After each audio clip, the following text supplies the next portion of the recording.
Professor Sudhanshu Shekhar Mishra superintendent of SCO medical college जड़े मस्तिष्क और स्नायु शल्य चिकित्सक। सर स्नायु शल्य चिकित्सक बर्तमान सड़क सुरक्षा कॉन्फ्रेंस हॉल रे सरकार को तरफ कौन वार्ता देवे सर? सड़क सुरक्षा आमर गोटे इम्पोर्टाट काम कहीं प्रतिदिन बहु संख्यार लोक सड़क दुर्घटन आघात होकर आम पाक चिकित्सा निमित्त आसुच्च। ये दुर्घटना गुड़िक खूब मर्मंतुद बहुत कम बयस लोक मैंने पीड़ित होती बर्तमान आम देश में प्राय 1,68,000 लोक प्रतिवर्ष सड़क दुर्घटन मृत्युवरण कर तार 10 गुण लोक से आघात प्राप्त हो जीवन सारा अचल हो जाए। तेणु सड़क दुर्घटना बर्तमान गोटे महामारी भाव में व्यापी चली रोकवा समस्त कर्तव्य।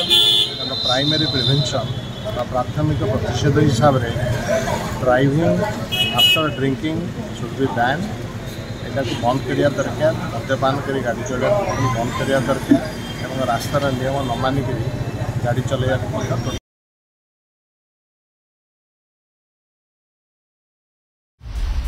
दिनलिपि लाइव को एबे ही लाइक शेयर सब्सक्राइब करंतु।